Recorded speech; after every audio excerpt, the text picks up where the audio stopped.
সবাইকে স্বাগত জানাচ্ছি নতুন আরও একটা ভিডিওতে। আজকের ভিডিওতে আমরা এসইও নিয়ে বিস্তারিত আলোচনা করব। আপনি যদি চান ওয়েবসাইট, গুগল চ্যানেল কিংবা আপনার বিজনেস গুগলে র্যাঙ্ক করুক, তাহলে এসইও জানাটা আপনার জন্য খুবই জরুরি। তাই কথা না বাড়িয়ে চলুন ভিডিও শুরু করা যাক। এসইও মানে হচ্ছে সার্চ ইঞ্জিন অপটিমাইজেশন, অর্থাৎ কোনো একটা ভিডিও তৈরি করছেন, গুগলে কেউ এটা গিয়ে গুগলে অথবা ইউটিউবে সার্চ করলো এবং সার্চ পেজের প্রথম পেজে যদি আপনারটা থাকে তাহলে আপনার এসইও করা ঠিকঠাক হয়েছে। আপনি যখন সার্চ করবেন মেক মানি অনলাইন, প্রথম পেজে যে কন্টেন্টগুলো দেখতে পাবেন তাদের এসইও করা ঠিকঠাক, তাই তাদের গুগলের প্রথম পেজেই তাদের ভিডিওগুলো আসে। এসইওর প্রথম কাজই হচ্ছে গুগল কিওয়ার্ড রিসার্চ করা। মানুষ কি সার্চ করে সেটা আপনার দেখতে হবে, সেটা সম্পর্কে আপনার ধারণা রাখতে হবে। এজন্য বিভিন্ন ফ্রি টুলস আছে। আপনি চাইলে উবার সাজেস্ট অথবা গুগল কিওয়ার্ড প্ল্যানার ব্যবহার করতে পারেন। অন পেজ এসইও কি? অন পেজ এসইও হচ্ছে এমন একটা জায়গা যেখানে আপনি আপনার কন্টেন্ট অপটিমাইজেশন করতে পারবেন।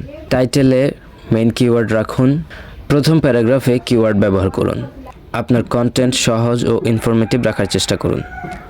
কন্টেন্টের কোয়ালিটি ভালো করতে হবে। গুগল সবসময় ভালো কন্টেন্টকে প্রাধান্য দেয়, তাই অন্যের কপি করবেন না। অন্যের কপি না করে ভালো কোয়ালিটি করার চেষ্টা করুন। নিজের ইউনিক আইডিয়া দিয়ে নতুন ভিডিও করার চেষ্টা করুন, যাতে অন্যের ভিডিও কপি হয়ে না যায়।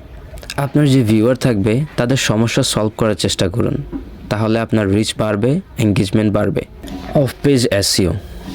অফ পেজ এসইও হচ্ছে এমন একটা জায়গা যেখানে আপনি ব্যাকলিঙ্ক করতে পারেন, অর্থাৎ অন্য কোনো ওয়েবসাইট যদি আপনার ওয়েবসাইটের লিঙ্ক ব্যবহার করে বা লিঙ্ক দেয়, তখন গুগল বুঝতে পারবে যে আপনার ওয়েবসাইটটি গুরুত্বপূর্ণ। এজন্য চাইলে গেস্ট পোস্টিং করতে পারেন অথবা শেয়ারিং করতে পারেন আপনার কন্টেন্টগুলো। টেকনিক্যাল এসইওতে যে বিষয়গুলো আছে, ওয়েবসাইট ফাস্ট হতে হবে, মোবাইল ফ্রেন্ডলি হতে হবে।